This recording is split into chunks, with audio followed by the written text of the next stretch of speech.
महर्षि सांदीपनी आश्रम हमारी और आपकी नहीं, भगवान की स्कूल है ये। जी हाँ दोस्तों, महर्षि सांदीपनी आश्रम भगवान श्री कृष्ण ने अपने भाई बलराम एवं बाल सखा सुदामा के साथ रहकर गुरु सांदीपनी के आश्रम में शिक्षा दीक्षा प्राप्त की। उज्जैन से करीब 2 किलोमीटर की दूरी पर बना गुरु सांदीपनी का आश्रम भगवद गीता के जरिए दुनिया को जीवन का पाठ पढ़ाने वाला भगवान श्री कृष्ण की पाठशाला है ये। जय श्री कृष्ण दोस्तों, आप देख रहे हैं के अमेजिंग ब्लॉग्स। तो दोस्तों, आज हम लोग जानेंगे महर्षि सांदीपनी आश्रम, जो कि भगवान श्री कृष्ण की पाठशाला है। महर्षि सांदीपनी आश्रम का संबंध महाभारत काल से है। इसी आश्रम में श्री कृष्ण, बलराम जी व सुदामा जी ने 64 कलाओं की शिक्षा प्राप्त की थी। यह वही स्थान है जहां श्री कृष्ण को जगत गुरु की उपाधि मिली थी। यहाँ कुंठेश्वर महादेव मंदिर है, जहां गर्भगृह में एक शिवलिंग स्थापित है तथा मंदिर के बाहर खड़े हुए अति प्राचीन नंदी महाराज की मूर्ति है, जो कहा जाता है पूरे विश्व में सिर्फ यहीं पर खड़े हुए नंदी की मूर्ति है इसी स्थान पर। इसी के सामने महर्षि सांदीपनी की मंदिर है, जिसे गुरुकुल कहा जाता है, जहां महर्षि सांदीपनी की प्रतिमा स्थापित है। इसी आश्रम प्रांगण में महर्षि सांदीपनी तपोस्थली है, जहां सर्वेश्वर महादेव शिवलिंग स्थापित है। कहा जाता है कि इसे सांदीपनी गुरु ने स्वयं अपने हाथों से बनाया था। इस आश्रम परिसर में एक विशाल तालाब है, जिसे देखकर लगता है ये हजारों साल पुराना है, जिसे गोमती तालाब के नाम से जाना जाता है। तालाब कुएं की तरह जमीन के तल से खोदा गया है। तालाब का निर्माण भगवान श्री कृष्ण ने अपने गुरु महर्षि सांदीपनी को स्नान करने के लिए बनाया था। जब कृष्ण के गुरु स्नान के लिए गोमती जाया करते थे तो उनको काफ़ी समय नष्ट हो जाता था।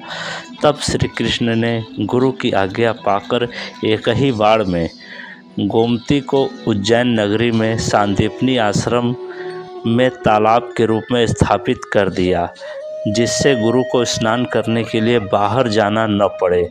इस आश्रम में श्री कृष्ण, उनके भाई बलराम व मित्र सुदामा ने धनु विद्या, अस्त्र शस्त्रों की विद्या, मंत्रोनिषद, गज व असुर रोहण जैसी 64 कलाओं की विद्याएं व 16 कलाएं केवल 126 दिन में ही प्राप्त कर ली थी।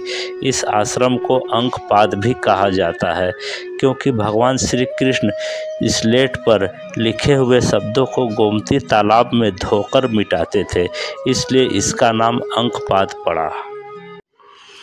इस आश्रम में विशाल उद्यान के साथ साथ गौशाला भी स्थित है। सांदीपनी आश्रम उज्जैन, प्राचीन उज्जैन अपने धार्मिक राजनीतिक वैभव के साथ ही पौराणिक मतानुसार महाभारत काल से ही शिक्षा का केंद्र रहा है। यहाँ महर्षि सांदीपनी का आश्रम है, जहाँ देशांतर से आकर विद्यार्थी विद्या उपार्जन करते थे। यहीं पर भगवान श्री कृष्ण, बलराम, सुदामा ने गुरु सांदीपनी के सानिध्य में विद्या अर्जन किया था। यह आश्रम अंकपाद क्षेत्र में विद्यमान है। यहाँ भगवान श्री कृष्ण लिखने की पट्टियाँ धोकर मिटाते थे, इसलिए इस आश्रम का नाम अंकपाद भी पड़ा।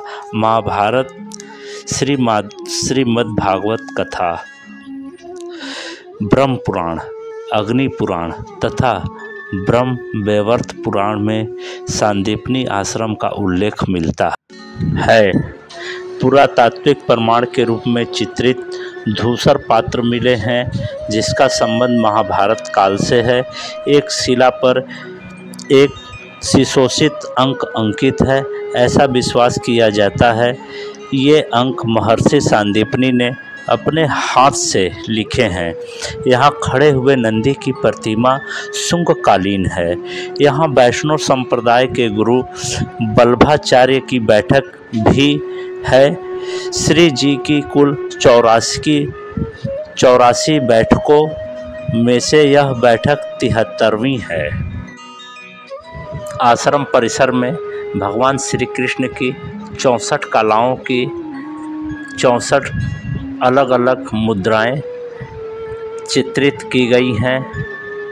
दोस्तों, आज के लिए इतना ही। उम्मीद है कि आपको यह वीडियो अच्छी लगी होगी। दोस्तों, अगर आपको यह वीडियो अच्छी लगी है तो कृपया चैनल को ज़रूर सब्सक्राइब करके बेल आइकन को ऑल पर प्रेस करें और लाइक करना न भूलें। कमेंट में जय श्री कृष्ण लिखना न भूलें। जय कृष्ण दोस्तों, जय महाकाल।